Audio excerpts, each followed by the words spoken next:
board. Now, perfect. All right. Shai, Yaya, thank you so much for hopping on. Where are both of you located? Yeah, man. Thanks for having us. We're in Irvine. Our office is right next to the airport, so I'm at the office. Shai's still at home, which is a little bit further inland towards Anaheim. But yeah, that's where we are. Awesome. And so just everyone listening, the reason I'm so pumped for you all to hear from these two is they have a real grasp on sort of what is the future of actually getting work done, specifically transitioning from a traditional agency to sort of this, leaner, more flexible agency that's a combination of freelancers, full-time, you name it. So I'm just amped for you all to sort of learn from them. So let's start with a quick background. And by the way, if you're not watching this and listening, Shai looks like a 30 or 43-year-old insurance salesman, and Yaya just looks cool. So just have that context when you hear their backgrounds. So yeah, y'all open it up about your own personal backgrounds. Yeah, I'll let Shai take it because he might look like an insurance salesman, but there's actually a lot when you start peeling the onion back. So yeah, I don't know. Maybe I should just start with maybe selling. Maybe that's because I already have it buttoned up. So maybe I should start selling right off the bat. Let's go right into the pitch.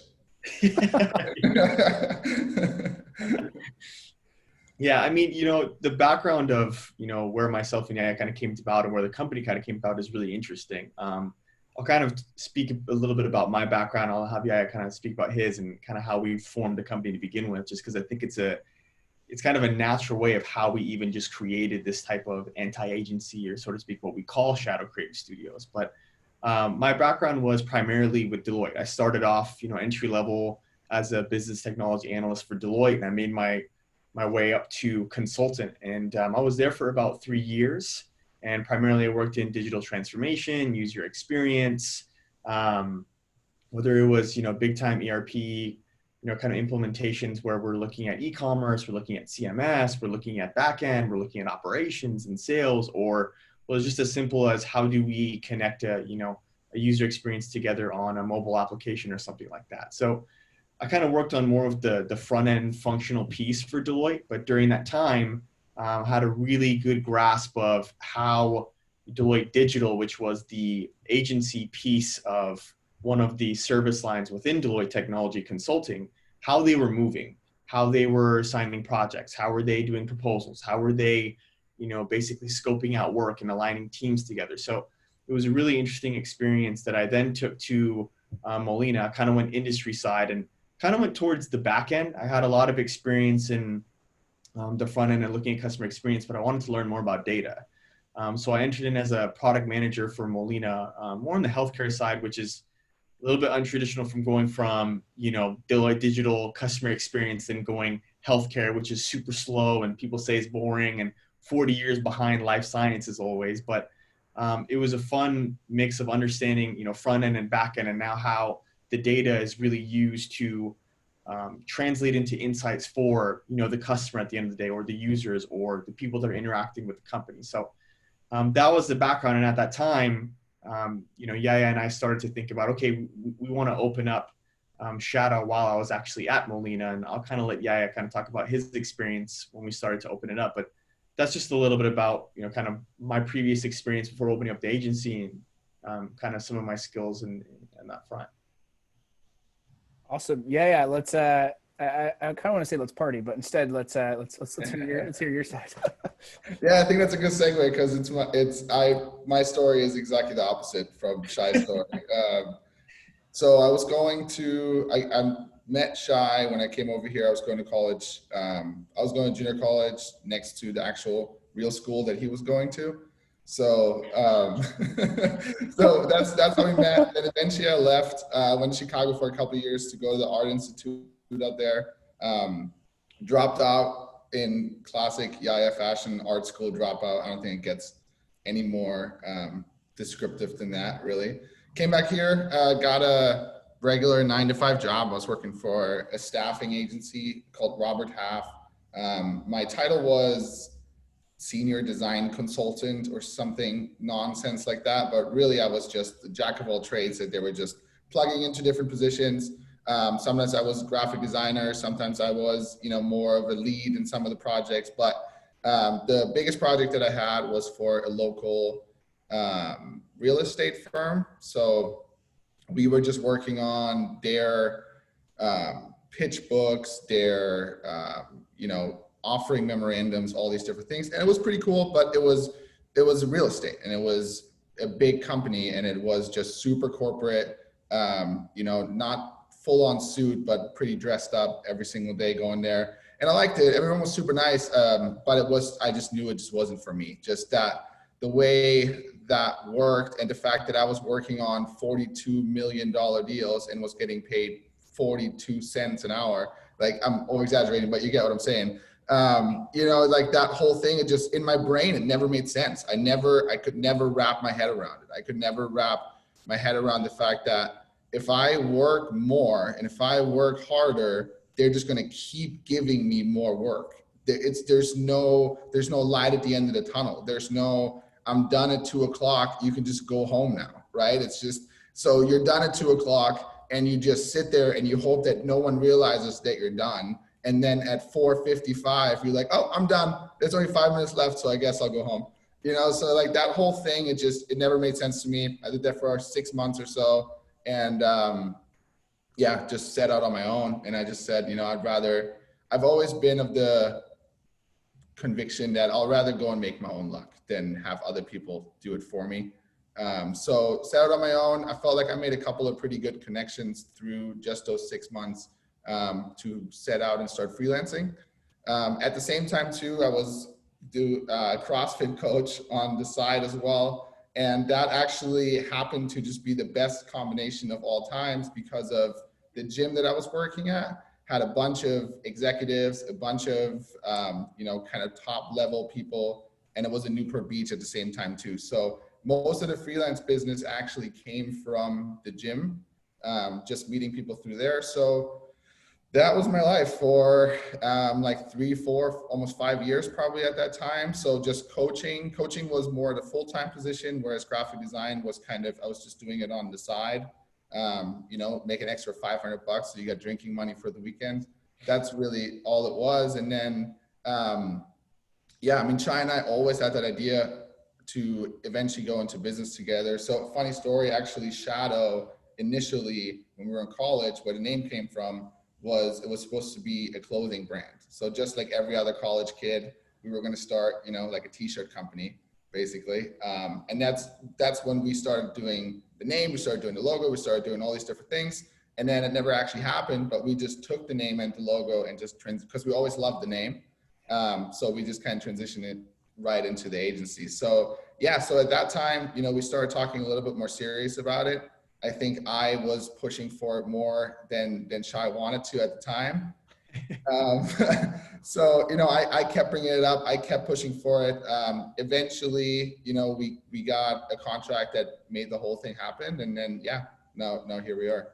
It's really, go ahead, I was just going to say, it's really interesting too, because, hearing Yaya's experience, I kind of started reminiscing about why I left and why, he kept on pushing the agency, but I didn't accept for a while, but it was like a turning point for me. And I know Yaya is going to remember the story.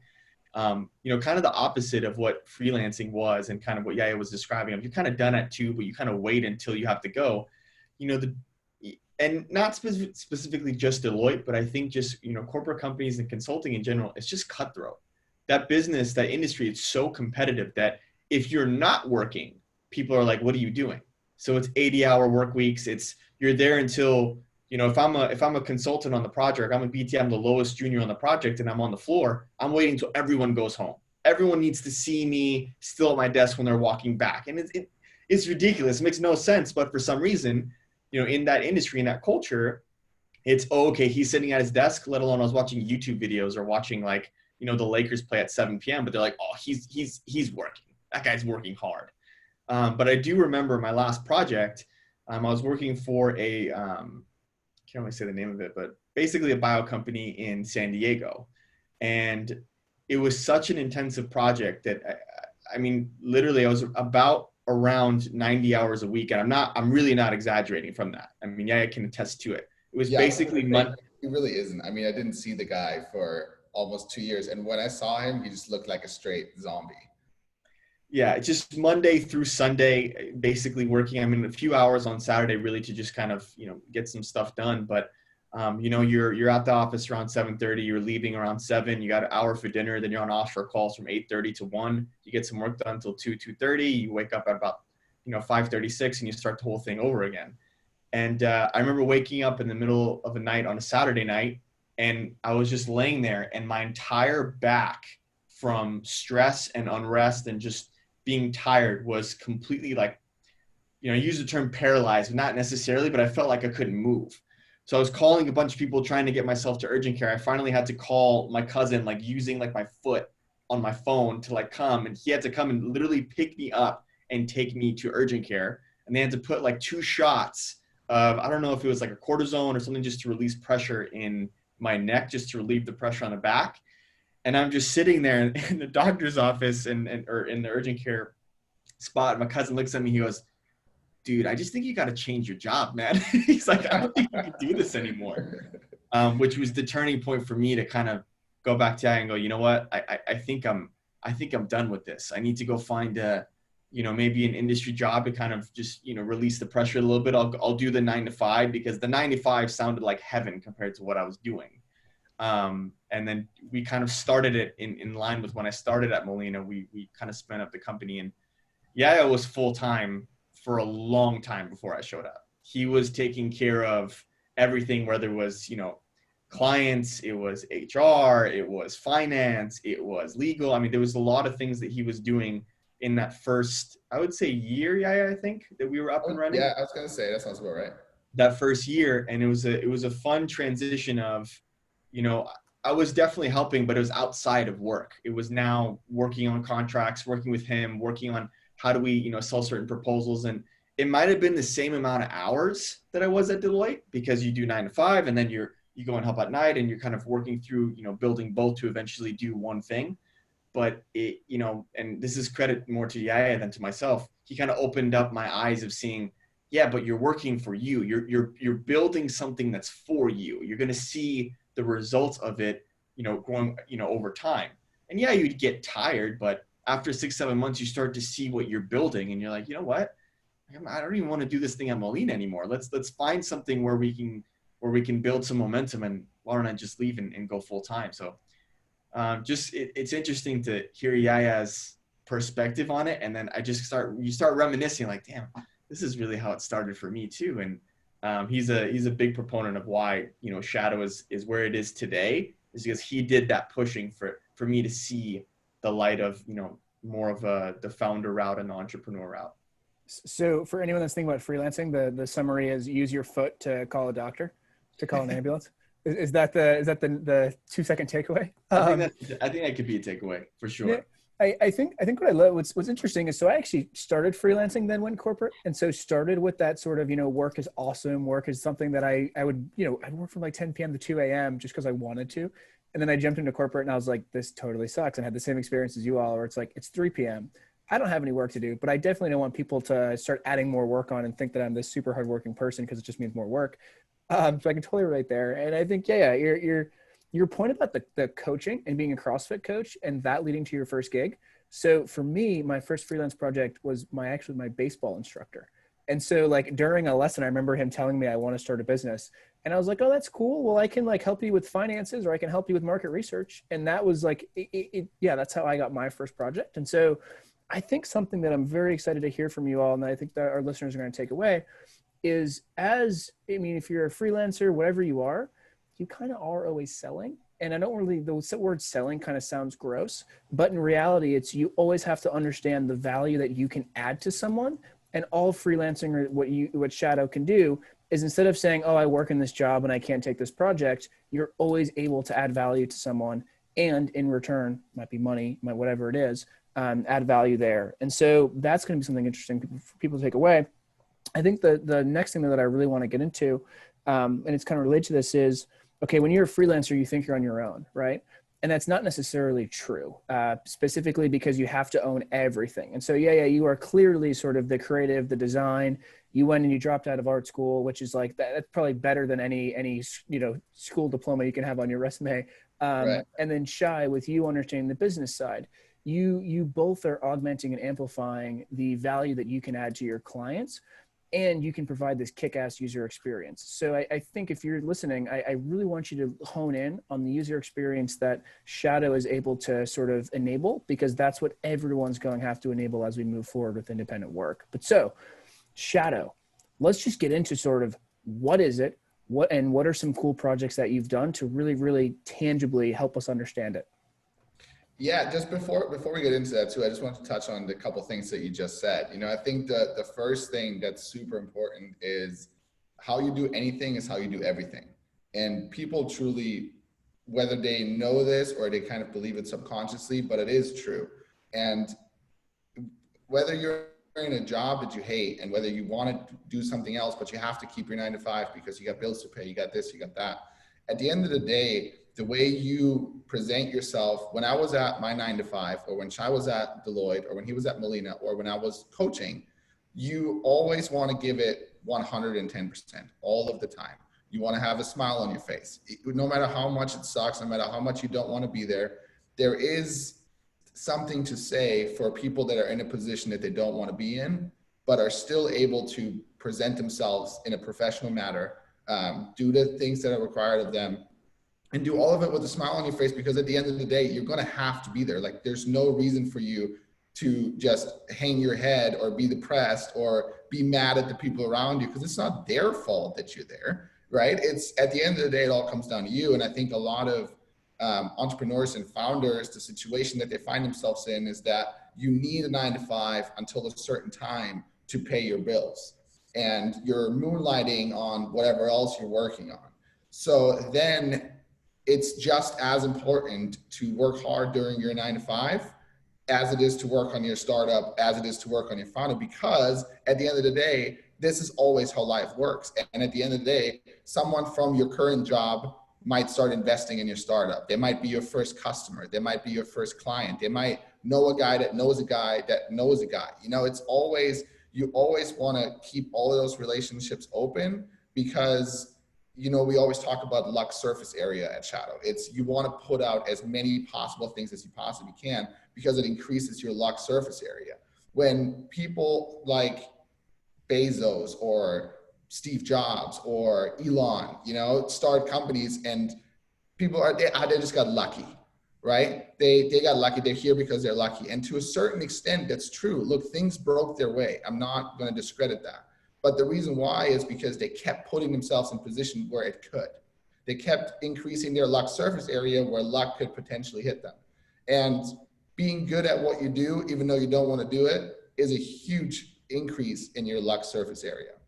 Yeah, no, I couldn't agree more. And I think the thing I'd add there to that is that in a sort of, you know, in terms of where we're going to, quantifying the value that you have added then leads to the value you will create next. And so even if it is a full-time job that you fully hate, how can you make the best out of it and quantify the impact that you've made so that it then leads to the next? Because as we know, right, we're only as good as the current portfolio, and the current portfolio will drive what our next thing is. And, you know, we're always going up. So yeah, no, I couldn't agree more. So if you hate your job right now, that's okay. Smile, still deliver kick-ass work, just quantify it so you can get your next. And sometimes you know, you said how you quantify your value. I think I didn't realize this earlier on, even at the Deloitte days though, but sometimes showing your value is actually saying no to something. You know, it's sometimes saying, hey, we're not good at this. We just don't do this. You know, before we transitioned Shadow Creative Studios into the anti-agency, we were a traditional agency. We were an agency that was like, what do you guys do? Yeah. Hey, yeah, can you check that on Google? Can we figure that out? Yeah, okay, put it in a proposal. We got it. That, and you know, I would imagine 99% of the agencies out there, that's what they do, because there's so much information. But sometimes, you know, looking a client dead straight in the eye and saying, hey, you know what? I don't do this. So it wouldn't make sense for me to provide this, but here's what I think. You know, you saying no is providing value to them, because then you're not providing them just a runaround. And we have a great example of you know, potential client right now that's in the proposal stage, but we might not even go through with the proposal because she's been worked around all these agencies for, you know, development, for branding, for this and for that. And she's trying to find the right answer. And sometimes it's just saying, hey, you know what, we're maybe not the right answer for you either. Maybe you need to go look back at this and then come back when you're ready. So sometimes for me, the value aspect and learning kind of the hard way was saying no sometimes to clients, because that is providing value. So then maybe in the future, when they're ready for it, or it's another case, they come back to you because they trust you. They genuinely trust your judgment. So then they're able to say, you know what, Shai was actually really honest with me the last time I was there. Nowhere in that sentence is content or project. It's just he was honest with me. So I want to go back to him and hear what he thinks. So that's been a really eye-opening thing for me, because, you know, on the corporate side of things, it's a lot of acronyms, it's a lot of solutions and integrated and synergy, and sometimes just about speaking simple English to someone and saying, hey, I don't do this, I'm going to do this for you maybe in the future, or just providing that value that way. Yeah, and you're hitting on the trust, right? The most important thing we can have is trust, and how do you build that trust with your client as quickly as possible? And I think one thing the thing I'd add to that is it's no but, or it's no and, in terms of the justification to why you're saying no, and then a potential next step. And so maybe it's no because this just isn't technically feasible and you shouldn't do it. Maybe it's no because you're not the expert, but here are people that I know can be the expert. So yeah, no, it's a great point. So Shadow, okay, give us the secret. What is it, and what are some examples of like awesome projects you've done? Yeah, I think that's actually a great segue where Shai just started, because that's really where we found ourselves about a year ago. Because as a freelancer, since I was kind of the star of the business and we built on top of that, you know this, every other freelancer out there knows this. You know, Shai just said you have to say no to projects sometimes, but as a freelancer, that's a luxury, right? You, as a freelancer, you do whatever it takes to pay the bills at the end of the day. If someone comes to you and they say, this is what I need, then you go, all right, this is what I'm going to figure out. You watch some YouTube videos, you know, you talk to a couple people, you Google some stuff, and then you go figure it out. If it's worth the money and all these different things, right? What we quickly realized is that doesn't scale. You can't scale the fact that you meet with a client, and whether you're a freelancer or an agency or whatever you're doing, you can't meet with a client and every single time after the meeting gets done, you go back with your partner or by yourself and be like, okay, how the fuck am I going to do this? Right?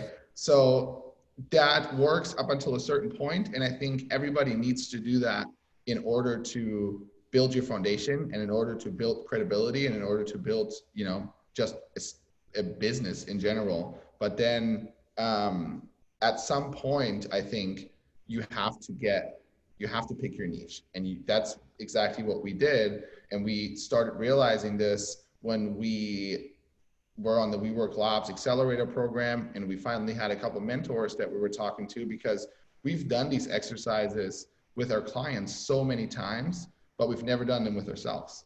And what I mean by that is, you know, asking the right questions. You know, what is the problem that your company is solving? Why are you really here? How do you know you've solved that problem? What makes you different from other agencies? You know, all those kind of questions. We've always asked our clients that. We've never asked ourselves that. So being on the other side of the table and finally having someone ask us those questions made us realize that, you know, our biggest problem is that we just do everything for everyone.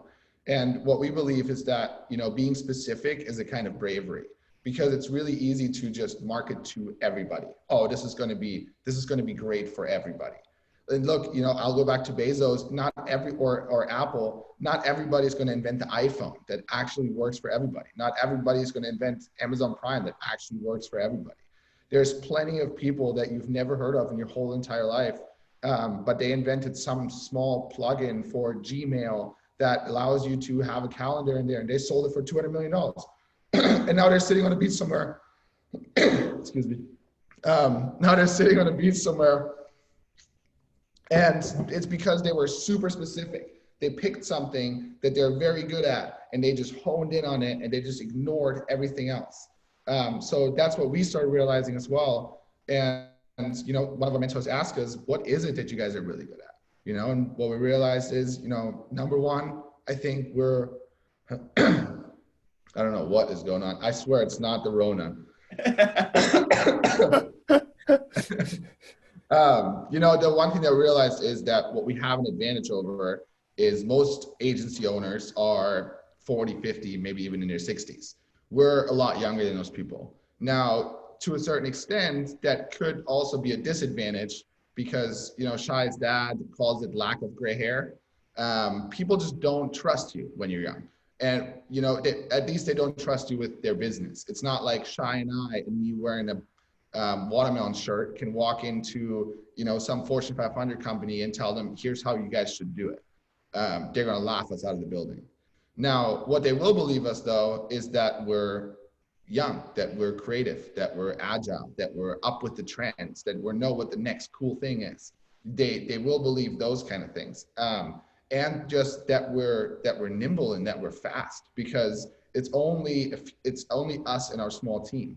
It's not like we have a 200-person agency with corporate structure in place where we have to run things up the ladder. You know, projects take months just to get an approval. You know, if you look into Apple's success story, that is actually the reason why they beat out Microsoft so badly back in the day, when it was computers, when it was iPods, when it was iPhones. The reason why was because Steve Jobs never put a corporate structure into place. When he wanted to do something, he woke up in the morning and he called a meeting and he said, this is what we're doing. And everyone just went, all right, sounds good. Whereas if Bill Gates had the same thing, he would have to wake up, he would have to bring it up at the next board meeting, which is in 3 months. And then they would take a long time to decide. They would go back and forth. They would have to do due diligence. At that point, Steve already launched a product. So, you know, and I'm not saying that everybody should act like that, right? I think that certain industries and certain companies, such as Deloitte, for example, they need that because of the magnitude of the projects that they're working on. But what we also understand is that the majority of the businesses are small businesses. The majority of the businesses are startups and younger companies trying to make it. And those companies don't, especially nowadays, just don't have the time. They don't have 6 to 9 months to wait for the project to get approved. They have weeks to get something up and running, because if they don't, then a competitor is going to get up and running, right? So that was the first realization for us. And then the second realization was that the things that we're really good at is creating brands that people can get behind, that people can understand, you know, that drive a community. And then just the last piece to the puzzle really was kind of stumbling into this whole no-code movement, and just being able to just develop insane websites that would have cost hundreds of thousands of dollars and taken months in development for, you know, a fraction of that price in weeks, again, instead of months. Yeah, and I think, you know, he hit on it there where he was saying that what no code allows you to do is, you know, building these great websites, but essentially they're platforms. They're platforms, and they are interconnected with certain operations, whether you need lead gen, whether you need certain operations in the back end, whether your idea requires something that, you know, typically you need to go to a developer for, you know, 5 to 6 months, and then you have to do testing and you have to go through it and you have to approve it. And instead of that, you can integrate these, you know, microservices is what I like to call them, and push something up in, you know, in 5 to 6 weeks. And that's essentially what Shadow does now. I mean, we pride ourselves in being a creative studio that can essentially scale an idea in 6 weeks. You know, we always talk about client X and client Y, you know, client X really being for us the entrepreneur, the maker, the founder that wants to test their ideas really quickly. And the reason why I say that is because when we were going through that transition of, you know, the WeWork Labs Accelerator and pivoting the company a little bit, you know, our background in being agile and using Scrum and using design thinking is great. And you say all those 3 things together and you're like, wow, they know so much: agile, Scrum, design thinking. But you need to create a process behind that. You need to create something that can scale for the model as well, and it provides actual value for the clients that come to us. So what we did was we created this C3 process, which is capture, clarify, and create. And it's essentially a way for us to use all of those principles of agile and Scrum and design thinking to not only challenge the entrepreneur, the maker, the founder, to explore their idea a little bit more at the beginning when we're capturing all the information and then we're clarifying it. But also from there, it's a way for us to internally organize ourselves, whether it be designers, whether it be no code integration, whether it be data architecture, whether it be site mapping, whether it be workshops, to then take that, capture and clarify what we're doing, and then ultimately create at the end and really build something really quickly. But it's not building something that's so fast that it's, it's inorganic. We've done the hard work in the first 2 to 3 weeks to really understand what the idea needs to be, but now it's go time. We need to create something, because if you don't put something out there in 5 to 6 weeks from this idea that you have, there's another competitor lurking around the corner. And sometimes being first is really beneficial because of the analytics and insights that you get. So even if after 6 weeks, it's not the idea that you thought of, but you've launched so quickly that now you realize, oh my God, I've learned so much over the past 2 weeks after I've launched, that now I can go through another 6-week process with Shadow to really create something even better and grow on top of that. So that kind of being, the basis of that, of why we created this, so that you can test and iterate in a way that allows you to see the eventual spot of where the company, where that vision of you kind of running that company is. Whereas with the traditional agency, all of that might take you 6 to 9 months. And after 6 to 9 months, you're on V1, you're on the MVP now. Well, whereas we might be on V4 or V5.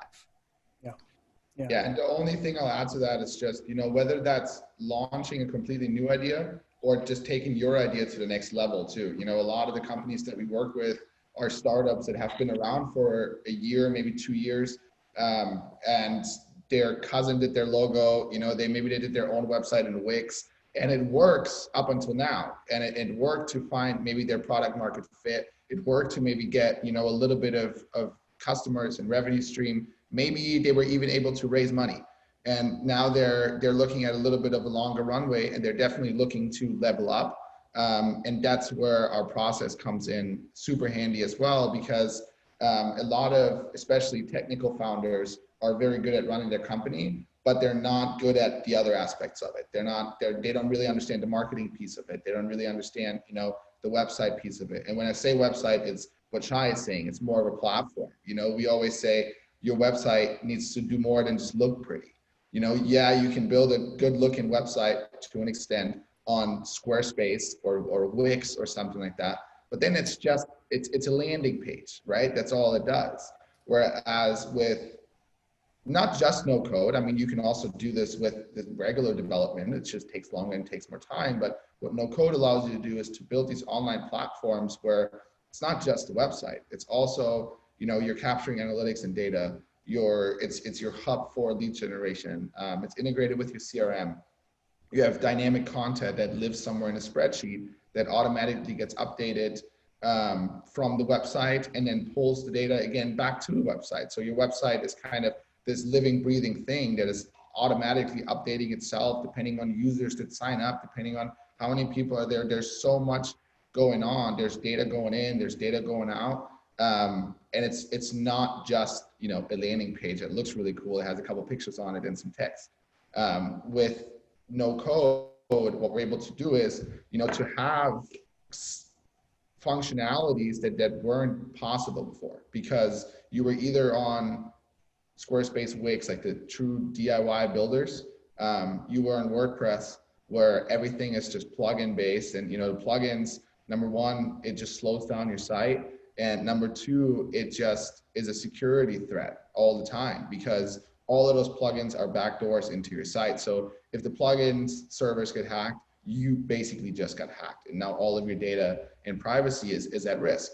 So there's that. So then the next step to go from there is, all right, then, you get an actual agency, an actual development firm, and you integrate it with blockchain and IBM Watson and all these kind of things. And now you're looking at a $3 million project. So it's the jump is just so massive, or was so massive before no code came along, where now, look, can we do everything that the $3 million website can do? Absolutely not.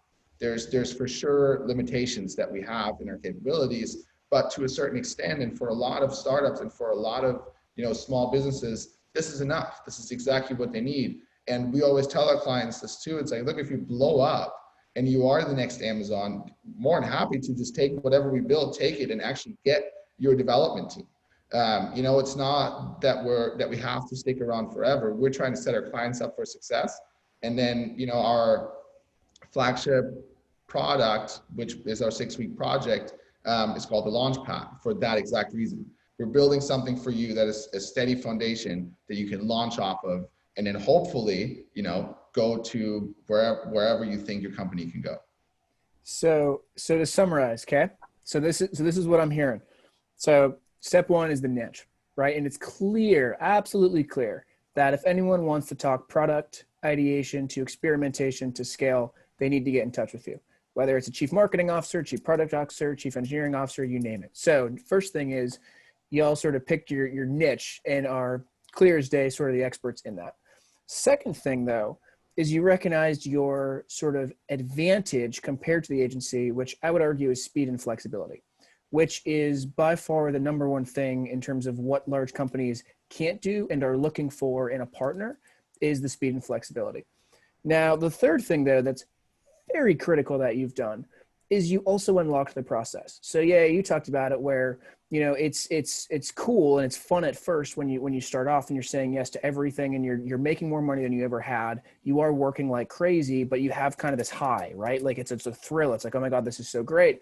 Then maybe it's 6 months, maybe it's a year, maybe it's 2 years. You totally burn out because you realize, holy crap, this can't scale. Why haven't I taken vacation? I can't even go to my friend's wedding because I'm busy working, but I loved this and the high is kind of wearing off now. So now the fourth thing, which I think is sort of how to tie this all together, right? So you started with your niche, you're by far the best product. You then realized your advantage, your speed and your flexibility, and then you stuck some process behind this. Now the fourth thing though,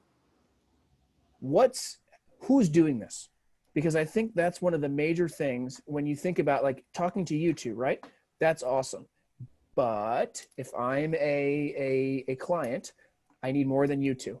And so how in the world can I trust that if this is a good time, you're going to take on more? And specifically, who's doing the work? Yeah, Yeah, and I sure. think you touched on this earlier. You touched on this earlier when you said you say no to something, but then you have somebody to back this up with. And that's exactly what we do as well. So we're keeping our internal team really lean in order to provide that speed, in order to provide that agility. But then it's just striking the right partnerships, and meeting you and getting in touch with Venture L and meeting all the freelancers through that program as well has been a huge help on our side because it just offers exactly what you just said. It offers us that flexibility to grow and that flexibility to kind of turn on and turn off whenever we need to, which is a big piece of what we do here. At the end of the day, we're a startup too. And we're bootstrapping just like everybody else is bootstrapping right now. And I think having a couple of designers in-house is necessary in order to, oversee what they're doing and be there to kind of guide them and educate them and help them grow. But after that, I think just having the right partnerships and having the right vendors and having the right people that you're just working with, I think can be so beneficial for companies. And I think a lot of people are ignoring the power of that. I think a lot of people dive into hiring people right off the bat. They think they have to grow their internal team. They think they have to, jump through all of these hoops. And I mean, Shy is the guy that handles all that stuff over here, but I just see his look on his face whenever he is, hiring people, especially in California, is a headache. Just having to all the legal work and all this and all that. And I'll let Shy touch on that a little bit more. But yeah, it's a lot. Whereas a freelancer, it's a phone call, right? It's an email. It's like, hey, do you got time? And they're like, yep, I got time. All right, here's what we're doing. Here's what we want. How quickly can you turn this around? And then building out your network with people that you trust. Again, I think a lot of companies, and I'm not quite sure where that comes from, are underestimating that. I think we've built our company on the backbone of Fiverr and Upwork and other freelance networks such as Venture L as well. I think and it's almost frowned upon in the corporate side of things, right? Where it's like, oh, they're using Fiverr, they must not know what they're doing. But at the end of the day, it's just how are you using them? How are you using that network, right? Because the interesting thing about freelancers, and this is the thing that we tell our clients too, because some of you might be thinking, well, if you guys are just using freelancers, then why would I use you? Why wouldn't I just go straight to the freelancer? The interesting thing about freelancers is that they're very, very good at what they do if you give them enough direction. If you can guide them and if you can understand the language that they're speaking, and if you're, in the design world or any sort of freelancer really that you're using, if you're in their world, you can use their language, you can use their terms, you can describe to them what they need and what they want to hear. You know, I noticed, because from when I was a freelancer, there's two terrible clients, right? There's one client that just says, no, just you have full creative liberty, just go ahead and do whatever you want, right? And then you go do it, and then they go, well, not like that, right? And then you're completely back at the starting point, right? So, and then the other client obviously is the super controlling, you know, texting you every 5 minutes, what's going on? Do we have this? Do we have that? It's very complicated.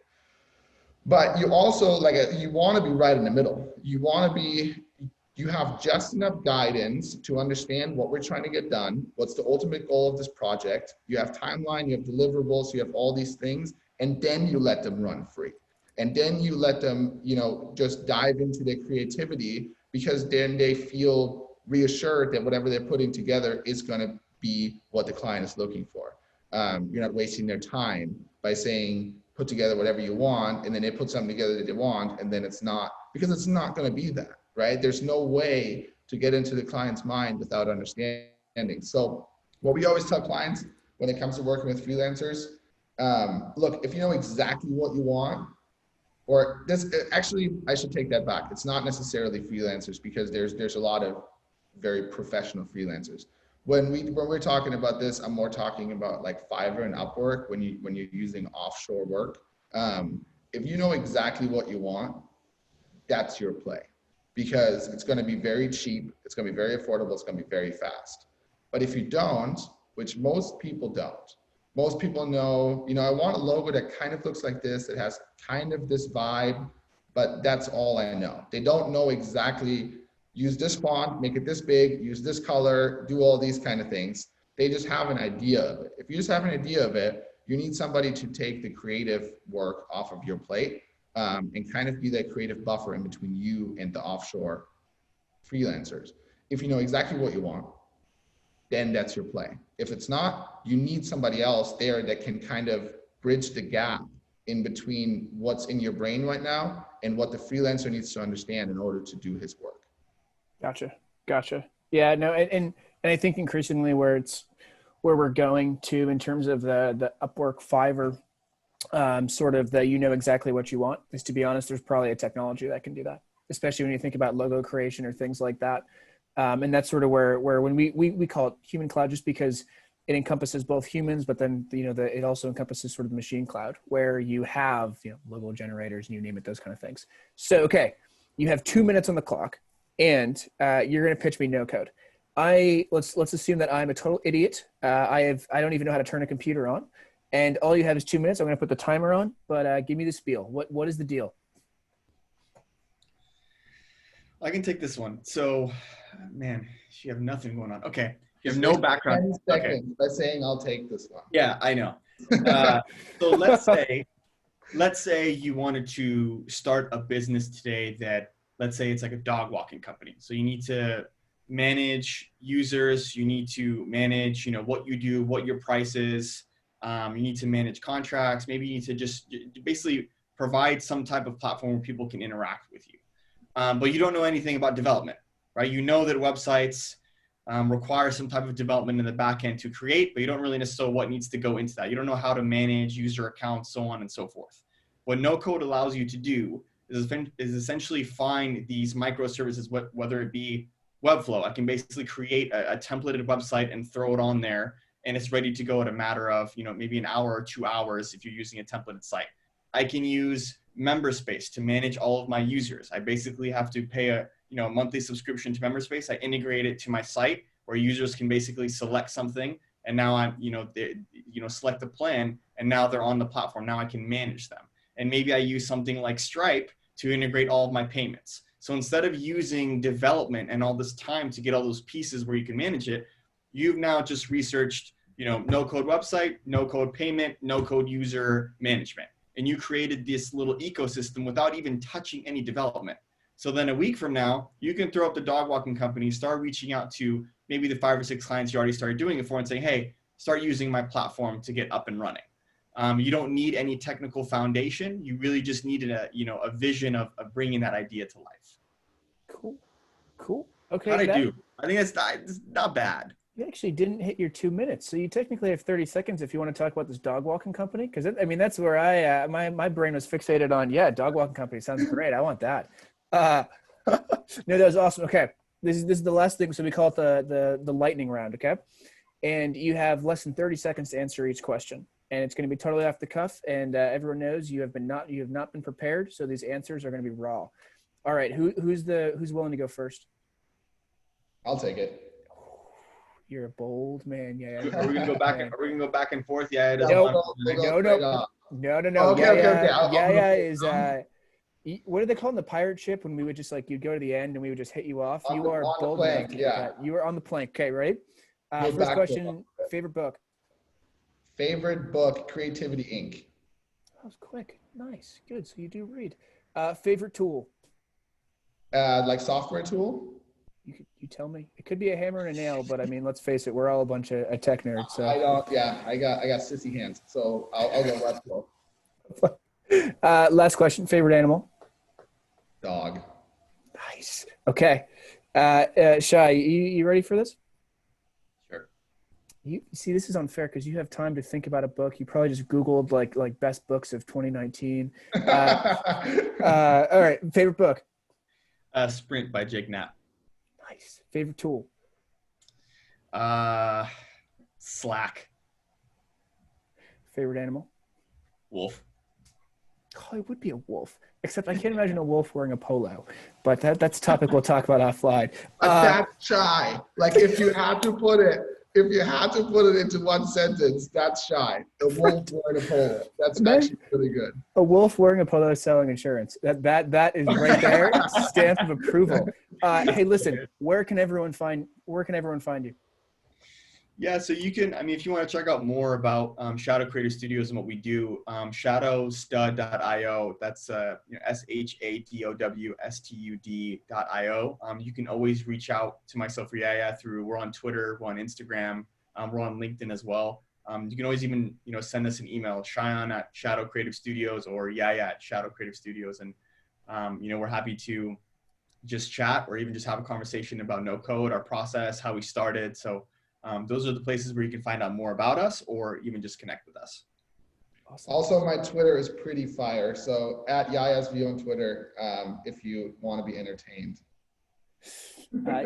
You two have by far the best names in all of tech and freelancing, you name it. So I don't think anyone will have a problem remembering Shaya and Yaya. So Shaya and Yaya, thank you so much for hopping on. Thanks, Matt. I really appreciate it. Appreciate it, Matt.